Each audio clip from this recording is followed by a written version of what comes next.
Olá, pessoal! Aqui é a professora Dariane Gomes e agora nós vamos falar sobre a hantavirose.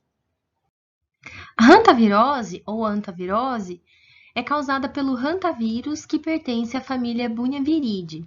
Esse vírus, ele é um vírus de RNA de fita simples que tem aí mais ou menos 12 a 13 mil pares de base de tamanho.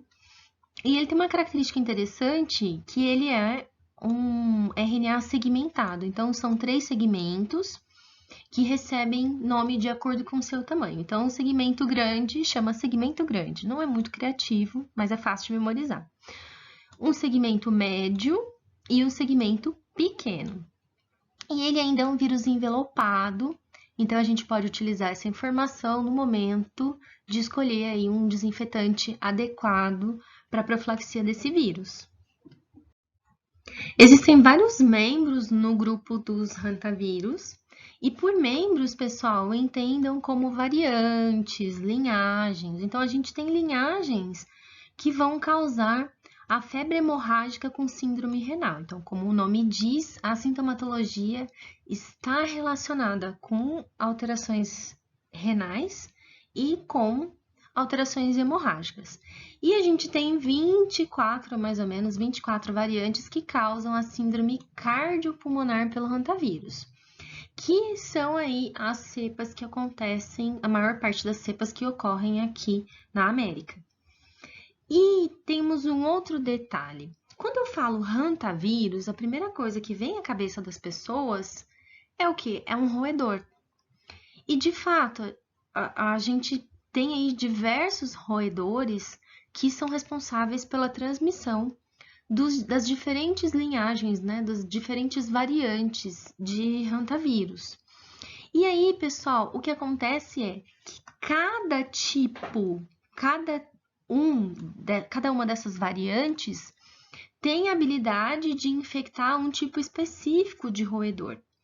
Os nomes dessas variantes, eles foram atribuídos de acordo com a região onde isso foi descrito pela primeira vez, onde ocorreu o primeiro surto desse tipo de hantavirose.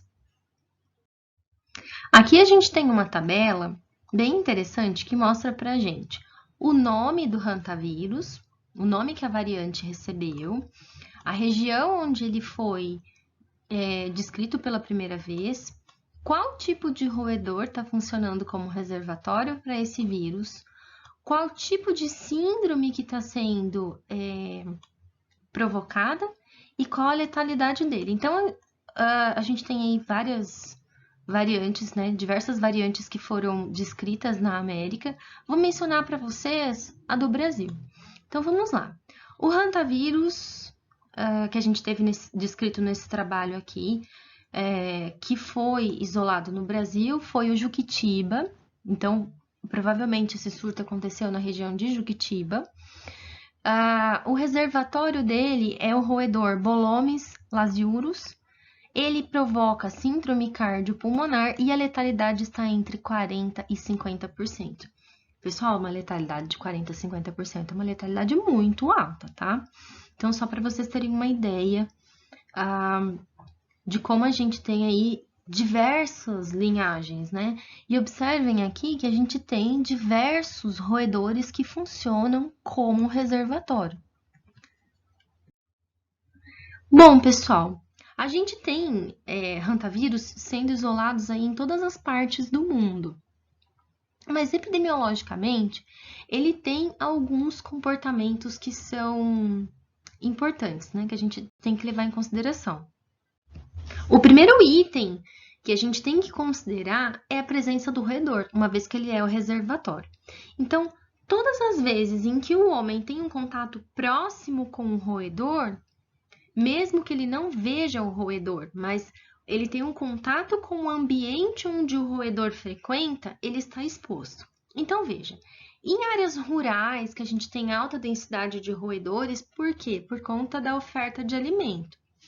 Por exemplo, próximo aos paióis, próximo às silagens, próximo a locais, silos, né, locais de armazenamento de grãos. Então, nesses locais que representam oferta abundante de alimento para o roedor, ele frequenta. Então, pessoas que têm acesso a esses locais são pessoas suscetíveis. Por exemplo, durante campanhas militares, né, em que são montados acampamentos, acaba-se novamente tendo uma oferta de alimento para os roedores e eles procuram frequentar esses locais. Regiões periurbanas que acabam, por exemplo, tendo aglomeração de pessoas e baixas condições sanitárias, nesses locais também é frequente a gente ter aí a visita de roedores. Então, são pessoas que também estão suscetíveis. Nesses locais que o roedor frequenta, ele vai eliminar o vírus pela urina, pelas fezes, inclusive pela saliva. E aí, esses excrementos, eles ressecam, e no momento que eles ressecam, eles acabam aerosolizando, eles acabam entrando em suspensão e a gente inala. Então, o pó que fica nesses ambientes abandonados, né? Então, por exemplo, aqui a gente tem um depósito, e aqui a gente tem o armazenamento ou de ração ou de alguma outra substância que serve aí de alimento para esses roedores. Aqui a gente tem banana. Então, ele frequenta esse lugar, esse galpão ou depósito, e aí esse local acaba ficando empoeirado. Então, quando a gente inala essas partículas de poeira, estamos inalando também o vírus, o hantavírus deixado aí por esses roedores. Existem outras formas de transmissão que são menos frequentes, porém são possíveis. Uma delas é a mordedura do roedor. Então, só lembrando que a saliva também é uma forma na qual o roedor elimina esse vírus. Então, a mordedura é plenamente apta a transmitir a doença. Uma segunda forma é a ingestão de alimentos que estejam contaminados com fezes ou urina de roedor. E aqui a gente tem algumas situações em que isso pode acontecer. A primeira delas é um alimento que porventura ficou descoberto, e aí o roedor visitou esse alimento durante a noite e no dia seguinte alguém consome. Então, por exemplo, você preparou umas bolachinhas, tirou do forno uns biscoitinhos e deixou ele em cima do fogão durante a noite, acreditando que nada iria acontecer com eles, né, para esfriar, por exemplo. E aí algum roedor passa lá e acaba contaminando esse alimento. Uma outra forma que é possível é, por exemplo, já ouvi relatos de pessoas que encontram um pacotinho de bolacha fechada, porém com marcas de roedura. Descarta as bolachas da extremidade e come as demais. Gente, você não tem a dimensão do quanto isso está contaminado. Então, se tem marca de roedura, descartem o alimento como um todo. Eu dei um exemplo da bolacha, mas isso pode acontecer com um pacotinho de amendoim, com qualquer coisa. Uma terceira possibilidade, pessoal, é, por exemplo, latinha de cerveja ou de refrigerante, né? O roedor passa por cima no supermercado, contamina e você ingere esse produto sem lavar a borda que você vai colocar os lábios, né? Então, tomem muito cuidado com isso. Imaginem, por exemplo, numa festa, vocês acreditam, ou num estabelecimento, num restaurante, num bar, vocês acreditam que eles lavam todas essas latinhas antes de colocar para refrigerar? Provavelmente não. Então, é um local em que vocês estão correndo risco. E ainda, uma última possibilidade é você contaminar as mãos tocando um objeto, um alimento que esteja contaminado pelo hantavírus e levando a mão à boca, ao nariz.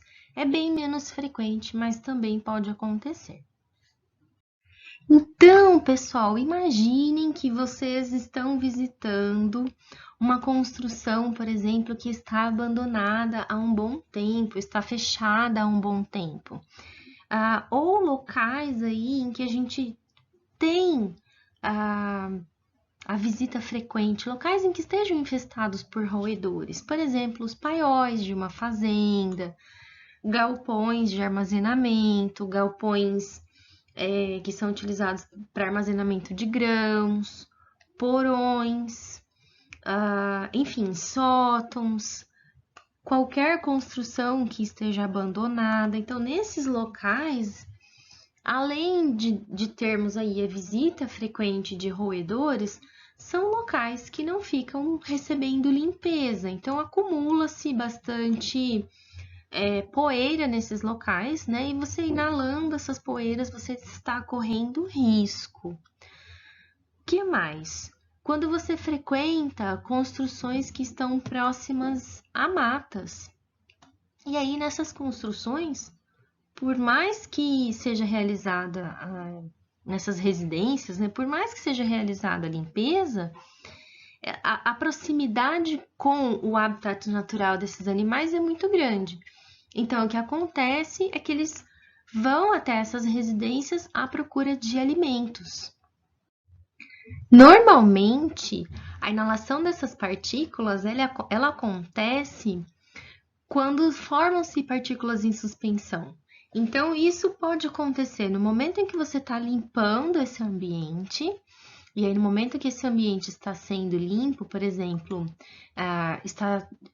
está sendo realizada a varredura do ambiente, ocorre a formação de pó, e esse pó, então, que é inalado pelo hospedeiro suscetível. Um outro momento que isso pode acontecer é quando vai ser realizada a demolição de uma construção rural ou de uma construção que ficou fechada por muito tempo, forma-se uma nuvem de poeira, né? E nessa nuvem aí estão também as partículas do hantavírus. Uma terceira ocasião é, por exemplo, quando vão ser realizados o esvaziamento de silos, de paióis, locais onde são armazenados grãos e que são aí um prato cheio para os roedores, né? Eles são muito atrativos para os roedores. Uma outra situação é, por exemplo, aquelas residências que ficam próximos a silos de armazenamento de grãos ou próximas a pastos. O que acontece é os roedores acabam frequentando essas casas à procura de alimento, principalmente na época em que está seco e, por exemplo, tem pouca oferta de alimento nas matas, ou então, por exemplo, quando está acontecendo uma queimada nos locais onde eles vivem, então eles migram e procuram alimento nessas residências que ficam mais próximas. Uma outra possibilidade, pessoal, é, por exemplo, aquela visitinha a cada 15 dias no rancho, ou uma vez por mês. Então, essas casas que ficam fechadas aí por longos períodos, né? Por 2 semanas, 4 semanas, no momento em que elas estão desabitadas, os roedores frequentam também procurando alimento. E aí, claro, muitas vezes eles até fogem quando a família chega no fim de semana para frequentar essa residência, mas os excrementos deixados lá estão contaminados com hantavírus. Então, muito cuidado quando vocês chegam no rancho no fim de semana e esse rancho ficou fechado por bastante tempo. Então, cuidado aí com a limpeza desse local para não inalar partículas. Pessoal, somente os roedores silvestres, são portadores do hantavírus. Os animais domésticos que nós temos contato, vacas, galinhas, cães, gatos, carneiros, né? Nenhum deles são portador do hantavírus, então nenhum é capaz de transmitir esse vírus.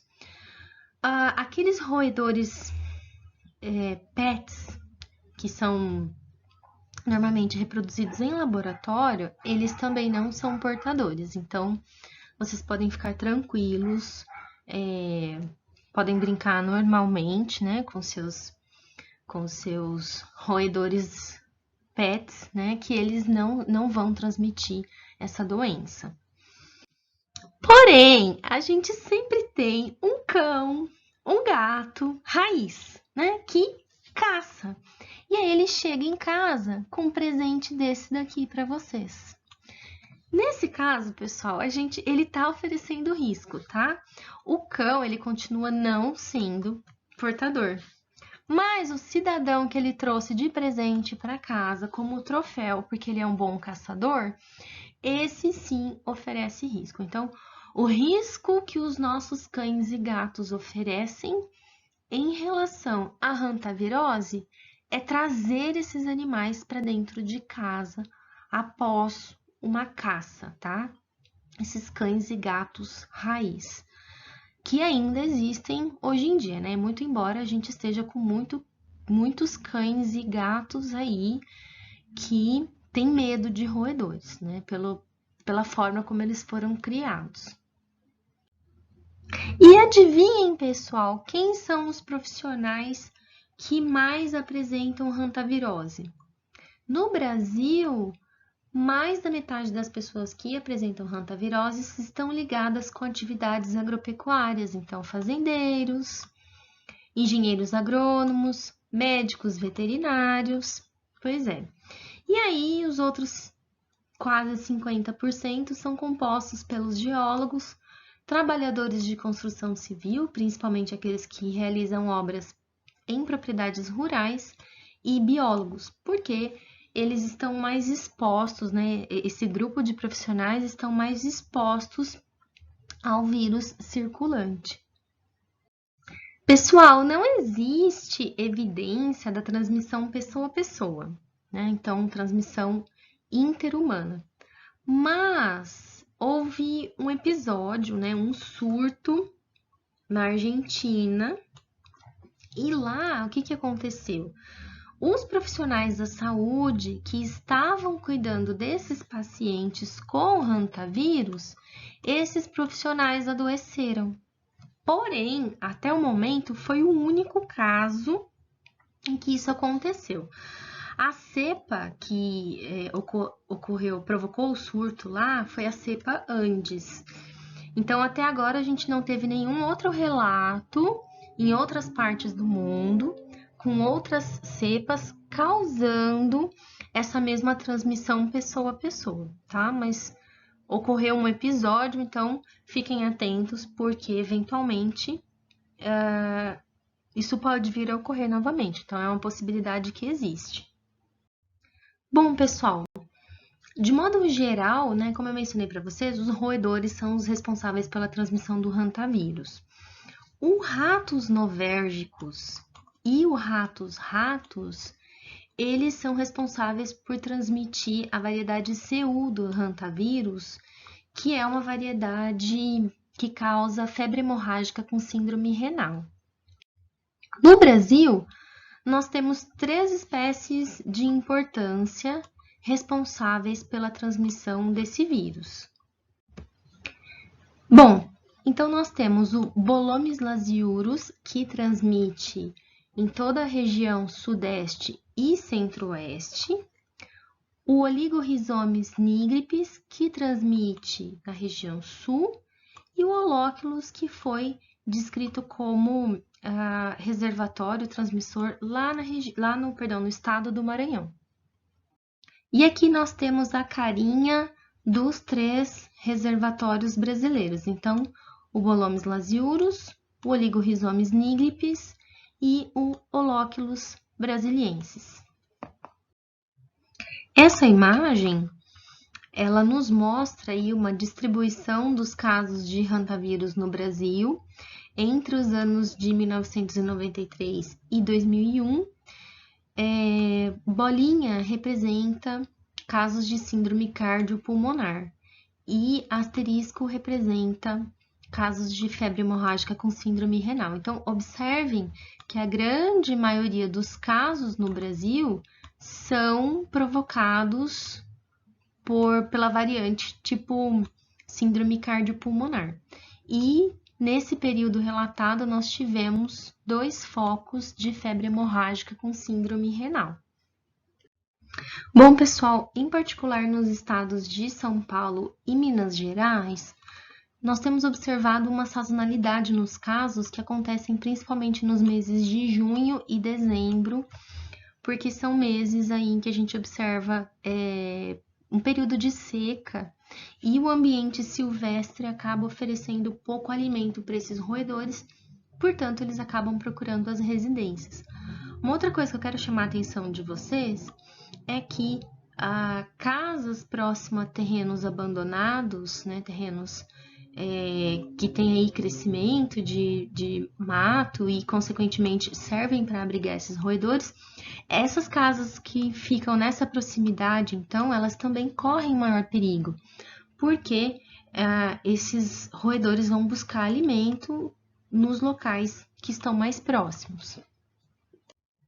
Em relação às manifestações clínicas, quero lembrá-los que existem 2 formas principais de apresentação da doença. Então, a febre hemorrágica com síndrome renal e ainda a forma de manifestação de síndrome cardiorrespiratória causada pelo hantavírus. Bom, em relação à febre hemorrágica com síndrome renal, primeiramente eu quero destacar para vocês, sobre essa forma de manifestação clínica, que o período de incubação é variável, de 1 semana, mais ou menos 1 mês e meio, e ainda vão existir indivíduos que vão apresentar a forma clássica da doença, existem indivíduos que vão apresentar uma infecção subclínica e ainda é bastante frequente também em indivíduos oligossintomáticos, ou seja, vão ter algumas das manifestações, mas não vão ter todas.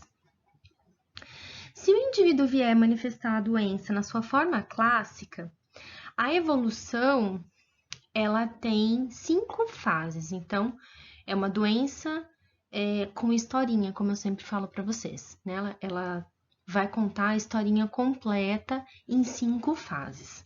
A primeira fase é a fase febril, seguida de uma fase hipotensiva.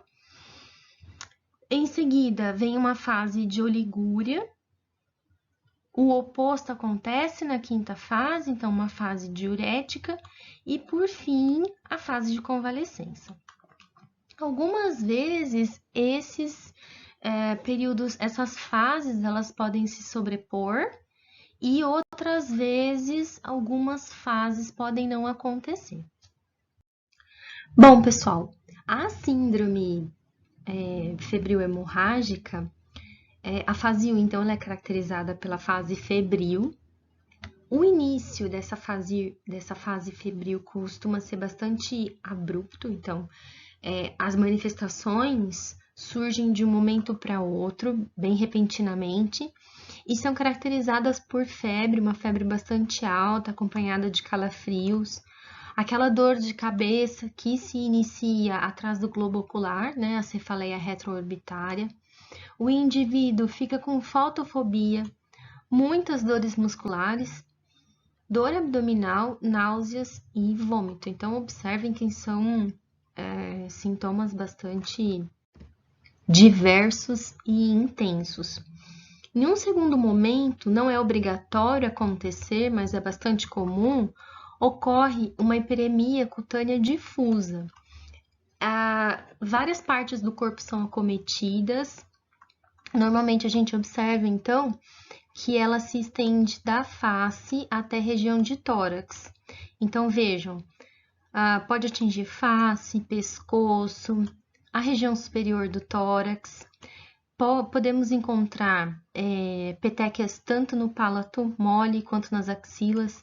Então, é possível encontrar também essa hiperemia e as petequias em outras regiões do corpo, mas essa região entre face e tórax são as mais frequentemente acometidas. Também, boa parte dos pacientes acabam apresentando hepatomegalia nesse momento, dessa fase da doença. Alguns pacientes, eles se recuperam da fase febril e não apresentam mais nenhum outro sintomas. Outros não têm essa sorte e acabam evoluindo para as outras fases. Então, a próxima fase é a fase de hipotensão. Pode acontecer choque por volta aí do 5º ou 6º dia, um pouco antes do 5º ou 6º dia. E embora esse paciente esteja na fase hipotensiva, as hemorragias que começaram na fase anterior, elas podem persistir, normalmente elas persistem, e aqui elas não vão ficar restritas à pele. A gente começa a observar a manifestação de hemorragia em outros sistemas, como por exemplo no trato digestório ou ainda no sistema nervoso central, que é mais grave. Por conta da hipotensão, mais ou menos umas 24 horas após o início da hipotensão, ocorrem algumas alterações renais. E por conta disso, esse paciente passa a apresentar oligúria ou até mesmo anúria. Bom, nesse meio tempo, né, o paciente vai recebendo o tratamento específico para cada um dos sintomas que ele vem apresentando. E essa fase de oligúria passa rápido. Mas aí agora vem uma fase totalmente inversa. Então, ele estava apresentando oligúria, ele passa a apresentar uma fase de diurese, uma diurese bastante intensa. Então, antes, pouco ou nenhum xixi, agora, muito xixi. E a hipotensão também passa a ser substituída por episódios de hipertensão. Bom, essa é a última fase. Em seguida, ou esse paciente evolui para o óbito, ou esse paciente se recupera. Que é a 5ª fase que eu havia mencionado para vocês, que é a fase de convalescença. De modo geral, a mortalidade, a letalidade, ela é baixa. Ela costuma ser de 1 a 10% no caso da febre hemorrágica com síndrome renal. É importante que a gente faça um diagnóstico diferencial para a leptospirose, que também é uma febre hemorrágica e acaba acontecendo nas mesmas regiões da hantavirose, porque o roedor também é um importante reservatório para a leptospirose, então a gente tem que ficar bastante atento em relação a isso. A outra forma de apresentação da doença é a síndrome cardiopulmonar, que é a síndrome que mais acontece no Brasil. A síndrome cardiopulmonar, inicialmente, ela se apresenta como uma doença febril, aguda, com comprometimento cardiovascular e respiratório bastante intenso que lembra a síndrome aguda respiratória. O período de incubação para ela tem média aí de 2 semanas, mas pode variar de 0 a 33 dias. Então, após o paciente ter entrado em contato com as partículas virais do hantavírus, por exemplo, em um rancho ou em uma construção abandonada, ele normalmente apresenta os sintomas no intervalo aí de 15 dias, de mais ou menos 2 semanas, mas pode demorar mais de 1 mês. E aí, pessoal, se iniciam então os sintomas e no intervalo de 3 a 6 dias começa a aparecer o edema pulmonar. Bom, nessa fase febril, a gente vai observar manifestações clínicas como febre, dores musculares, náusea e diarreia. Também são observados tosse e dificuldade respiratória por conta aí, do edema pulmonar. Mas podem também ser observados outros sintomas, como por exemplo a cefaleia, vômitos, dor abdominal, dor torácica, sudorese e vertigem. Em seguida, então, da fase febril, a gente tem a fase cardiorrespiratória, que é a fase no qual se instala propriamente dito o edema pulmonar. E aí, nesse momento, esse paciente ele vai apresentar taquipneia, hipoxemia e taquicardia. E ainda é muito comum a gente observar nessa fase hipotensão, e essa hipotensão pode evoluir para choque.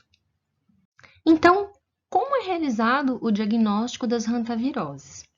Primeiramente, nós temos que lembrar de duas coisas. O diagnóstico é principalmente baseado em detecção de anticorpos, ou seja, em testes sorológicos. Mas existe um prazo para que esse indivíduo comece a produzir anticorpos contra hantavírus. Para a maioria das doenças, esse prazo fica aí entre 2 e 3 semanas. Então, se esse paciente teve um período de incubação curto, os testes sorológicos não vão identificar a presença do hantavírus. Nesse caso, a gente precisa de um teste que detecte o RNA desse agente, que é o RT-PCR. Então, pacientes que acabam manifestando a doença aí nos primeiros 7 a 10 dias, os médicos utilizam a técnica de RT-PCR ou PCR-RT para fechar o diagnóstico de hantavirose. Após esse prazo, então, é utilizado o ELISA, que é uma técnica sorológica, e ainda é possível identificar se esse paciente está apresentando IgM, que é uma imunoglobulina que é produzida em casos de infecção aguda, ou IgG, indicando aí que é uma infecção crônica, ou que esse paciente já entrou em contato com o hantavírus anteriormente. Isolamento viral, pessoal, não é factível, ou seja, não é aplicável na rotina clínica, porque demora, não é um teste realizado fora de universidades, então, assim, o isolamento viral, ele costuma ser muito utilizado em pesquisas e não em diagnósticos, tá? Diagnósticos de rotina clínica. Infelizmente, pessoal, por ser um vírus, não existe um tratamento específico. A grande maioria dos vírus, a gente sabe que o tratamento é frustrante, porque eu não consigo eliminar diretamente o agente. Então, a terapia é uma terapia de suporte à vida. Normalmente, como são doenças que têm manifestações clínicas bem graves, tanto a síndrome cardiorrespiratória quanto a síndrome hemorrágica renal, ambas precisam de um tratamento em uma UTI, em uma unidade de terapia intensiva, porque os casos costumam ser bastante graves. Bom, como não existe um tratamento específico contra o vírus, os nossos esforços têm que ser focados em quê? Em evitar o contato com o roedor e com os excrementos dele. Eliminar os roedores do ambiente, pessoal, não é o ideal, porque a gente causaria um desequilíbrio ecológico. Então, o nosso objetivo é eliminar ele dos locais onde a gente frequenta, tá? Então, nesse caso, torna-se factível, torna-se aplicável. Inicialmente, então, o que a gente pode fazer? A gente pode telar o ambiente, utilizar aí uma tela metálica com uma malha bem fina para que esse roedor não consiga entrar. Isso pode ser nas habitações, nas residências que ficam em áreas aí próximas a criadouros de roedores, né? Ou áreas próximas a silos, enfim. Ou mesmo em construções rurais. Bom, pode ser utilizado também as iscas, e aí existem diversos tipos de iscas. Nós vemos aí esparramados em pontos estratégicos essas iscas em supermercados, em casas agropecuárias, pet shops. Se vocês passarem a observar com bastante cuidado, vocês vão encontrar aí nos corredores que vão para os depósitos, vocês observam a presença dessas iscas nestes locais, mas elas podem ser utilizadas nas residências também. Uma outra coisa que a gente pode fazer é, todas as vezes que a gente precisa em um local que ficou fechado por muito tempo, pode ser uma construção rural, pode ser um estabelecimento, o ideal é que antes de ser efetuada a limpeza, que seja aspergido, então, detergente ou hipoclorito de sódio, ou uma mistura, né, de água com os dois, seja aspergido sobre a sujeira, e aí deixa essa solução agir por meia hora, 1 hora, e em seguida faz a limpeza. E tentando sempre ao máximo evitar a formação de poeira, de partículas em suspensão. Evitar que isso ocorra para que não tenha aerossóis de hantavírus, tá? Então, lembrando também de usar equipamento de proteção individual como máscara nesses locais quando for efetuar essas limpezas. É importante tentar evitar contato com roedores mortos, então se vocês encontrarem, recolham eles com uma pá, né? Evitar aí contato direto com esses roedores mortos, ou mesmo vivos que tenham sido capturados aí por um cão, um gato, evitar ao máximo o contato. Novamente, né, como eu mencionei agora há pouco para vocês, se forem frequentar esses ambientes ou se forem fazer limpeza de algum ambiente suspeito, usem máscara, de preferência a máscara de filtro P3. E cuidado com os alimentos, né, pessoal? Tanto alimento para animais, né, ração, quanto os alimentos humanos, o ideal é que eles estejam isolados em potes que sejam possível que tenham um bom fechamento, né? Potes hermeticamente fechados. Por quê? Porque além de evitar o roedor, né, que o roedor tenha acesso ao conteúdo, a esse alimento que depois vai ser seu alimento ou vai ser alimento do seu cão, do seu gato, enfim, do seu pet, você acaba evitando também outros tipos de pragas, não dando a eles acesso ao seu alimento.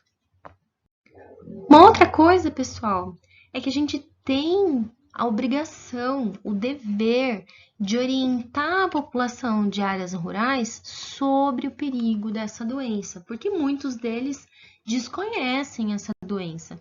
E como vocês viram, 50% das pessoas atingidas são pessoas que trabalham em atividades agropecuárias.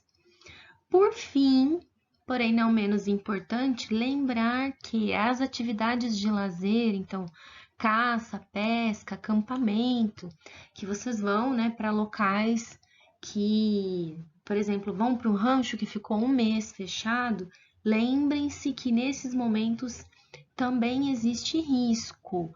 Então é importante ir preparado, abrir as janelas aí 1 hora antes de entrar definitivamente na construção, tomar os cuidados necessários para que seja realizada a limpeza desse local. Então, lembre-se que, mesmo sendo uma atividade de lazer, também oferece risco para a hantavirose. Bom, pessoal, por hoje era isso. Qualquer dúvida, fiquem à vontade para entrar em contato comigo e até a próxima!